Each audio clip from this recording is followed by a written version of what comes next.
बोलिए विष्णु भगवान की जय। आज गरुड़ पुराण सारोद्धार का 12वां अध्याय है। इसमें करीब 80 श्लोक हैं। 20-20 श्लोक के 4 एपिसोड बनेंगे। जो भी देखा है वो चारों देखा। इस 12वें अध्याय में 11वें दिन का एकादशाह कृत्य निरूपण, मृत शय्यादान, गोदान, घटदान, अष्टमहादान, वृखोत्सर्ग, मध्यम खोडसी, उत्तम खोडसी और नारायणी बलि, इसके बारे में हम आप लोगों को विवेचना करके समझाएंगे, सुनाएंगे। ये चीजें जीवन में जरूर एक बार सुननी है।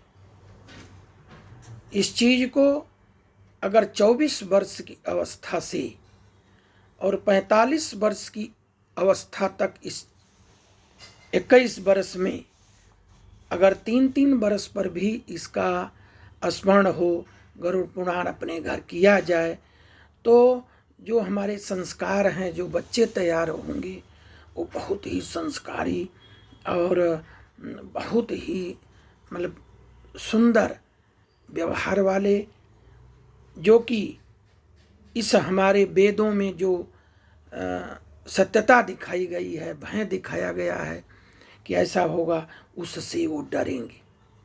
जिस प्रकार से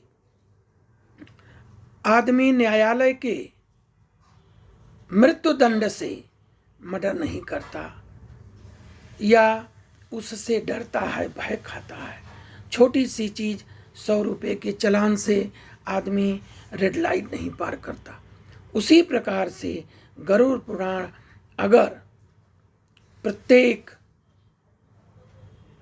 वर्षीय, चाहे प्रत्येक त्रिवर्षीय, पंचवर्षीय सुना जाए तो भी इसका बहुतायत फल मिलेगा। तो गरुड़ ने कहा कि हे सुरेश्वर, 11वें दिन के कृत्य विधान को भी बताइए, और हे जगदीश्वर, वृखोत्सर्ग की विधि बताइए कि वृक्ष उत्सर्ग कैसे किया जाए।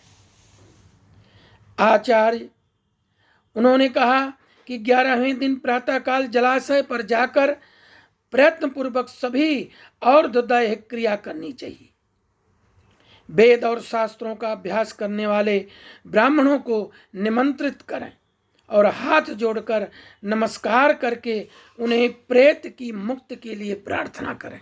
प्रथम, जिस प्रकार से मृत्यु होने पर अपने गांव, अपने पड़ोस, अपने सभी भाई बंधु रिश्तेदार के सामने खड़ा होकर के हाथ जोड़ करके सबसे कहा जाता है कि हमारा पिता, चाहे हमारा यह संबंधी की मृत्यु हो गई है, आप लोग हमें सहयोग करें, आप लोग हमें बतावें, परामर्श दें कि हम क्या क्या करें। उसी प्रकार से 11वें दिन ब्राह्मणों को बुलाकर उनकी प्रथम पूजा करना चाहिए। पूजा करके उनसे कहें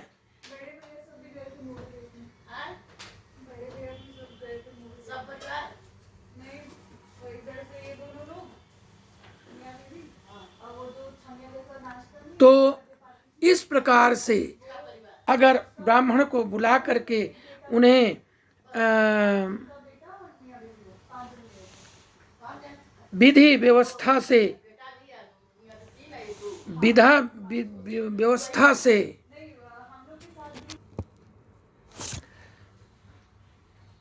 थोड़ी सी अड़चन आ गई, उस अड़चन के लिए हम क्षमा प्रार्थी हैं।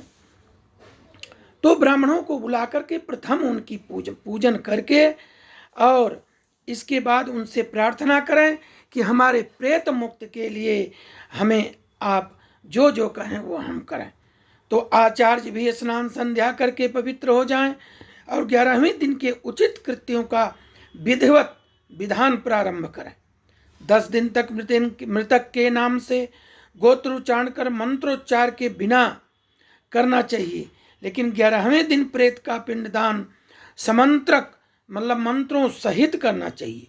हे गरुण, स्वर्ण से विष्णु की रजत, चांदी की ब्रह्मा से, तांबे की रुद्र से और लोहे की यम की प्रतिमा बनवाएं। पश्चिम भाग में गंगा जल से परिपूर्ण विष्णु कलश स्थापित करके उसके ऊपर पीत वस्त्र से वेष्टित विष्णु की प्रतिमा स्थापित करें। पूर्व दिशा में दूध और जल से भरा ब्रह्म कलश स्थापित करके उस पर श्वेत वस्त्र से वेष्टित ब्रह्मा की स्थापना करें। उत्तर की दिशा में मधु और घृत से परिपूर्ण रुद्र कुंभ की स्थापना करके रक्त वस्त्र वेष्टित रुद्र की प्रतिमा को उस पर स्थापित करें। देखिए, घड़ा छोटा खरीदें लेकिन ओरिजिनल चीज डालें। ब्राह्मण लोग उसमें सब में जल भर देते हैं, ऐसा नहीं करना चाहिए। अपनी क्षमता के अनुसार करें। जो घड़ा इतना बड़ा है दिखाने की क्या जरूरत। छोटे छोटे तांबे का छोटे छोटे कलश लीजिए, उसमें जो चीज है वही चीज भरिए। किसी में दूध,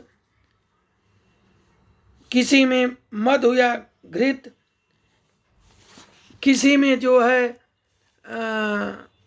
जल, माने जिस प्रकार से जो चीज लिखा गया है उसको करना चाहिए। उसके मध्य में मंडल बनाकर उस पर पुत्र कुश से निर्मित कुशमयी प्रेत की प्रतिमा स्थापित करे। दक्षिणाभिमुख होकर अब सभ्य होकर तर्पण करे। विष्णु, ब्रह्मा, शिव, धर्मराज का वेद मंत्रों से तर्पण करे। तब होम करने से अनंतर श्राद्ध और 10 घट आदि का दान करे। तदंतर पितरों को तारने के लिए गोदान करे। गोदान के समय, हे माधव, यह गौ मेरे द्वारा आपकी प्रसन्नता के लिए दी जा रही है, इस गोदान को से आप प्रसन्न हुए, ऐसा कहे।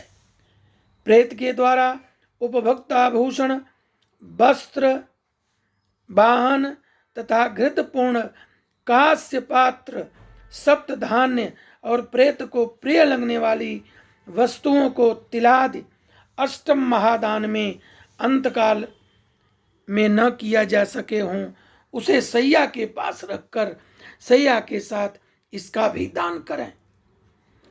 मनुष्य को अपने जीवन में एक चीज का ध्यान रखना चाहिए कि किसको किस चीज से ज्यादा लगाव है, उसका दान जरूर करना चाहिए। किसी का पुस्तक से लगाव है, किसी का पढ़ने से लगाव है, किसी का किसी वस्तु से अगर लगाव है तो उसका दान जरूर करना चाहिए। अब इतना करने के बाद ब्राह्मण के चरणों को धोकर वस्त्र आदि से उनकी पूजा करें। मोदक, पुआ, दूध आदि पकवान उन्हें प्रदान करें। तब पुत्र सैया प्रेत की स्वर्णमयी प्रतिमा कांचन पुरुष की स्थापित करे और उसकी पूजा करके जिता विधि मृत सैया का दान करे। वहां पे 2 दान होता है, एक महाब्राह्मण का और एक जो है वो पुरोहित का। दोनों दान में किसी भी प्रकार का भेदभाव नहीं करना चाहिए। कम दीजिए, लेकिन दान की 2 विधि है, दान पात्रे सुपात्रे च। दान दी हुई वस्तु दान जो ग्राही है, लेने वाला है, उसको काम में आवे। ऐसा नहीं कि दानग्राही का 7 नंबर का जूता है उसको 10 नंबर का दे दें उस टाइम, तो वो बेकार हो जाएगा उसके लिए। इसलिए दान जो ब्राह्मण है उसको आप बोलें कि महाराज आप अपने लिए वस्त्र की व्यवस्था करें, अपने नाप से और सब कुछ करें, उसका हम द्रव्य हम देंगे और सिलवा के उस दिन पहने, हमारे सैया पर बैठे। ये नहीं कि एक ठो धोती दे दीजिए, एक ठो गमछा ऐसा दे दीजिए कि पगड़ी ना बांधी जा सके। कम दीजिए ना, एक ही कुर्ता दीजिए, लेकिन ब्राह्मण उस कुर्ता को पहन के उसको आनंद आ जाए। हो सकता है वो कहीं ये भी कहे कि ये यहाँ से मिला है और हमें बड़ा भरपूर हो रहा है, छोटा नहीं है, बड़ा नहीं है, रंगीला नहीं है, अच्छा है। तो इसका ध्यान देना चाहिए, दान में इस वस्तु का ध्यान देना चाहिए।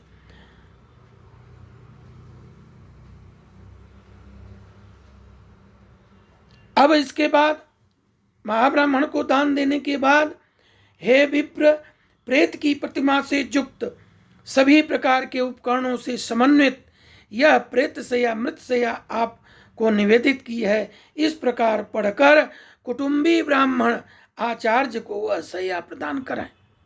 इसके बाद प्रदक्षिणा और प्रणाम करके विसर्जन करना चाहिए। इस प्रकार सैया दान, नवक आदि श्राद्ध, वृक्षोत्सर्ग का विधान करने से प्रेत परम गति को प्राप्त होता है। इस प्रकार ये 20 श्लोक पूरा हुआ। अब अगले 20 श्लोक में अध्याय 12 का द्वितीय एपिसोड की विवेचना की जाएगी। बोलिए विष्णु भगवान की।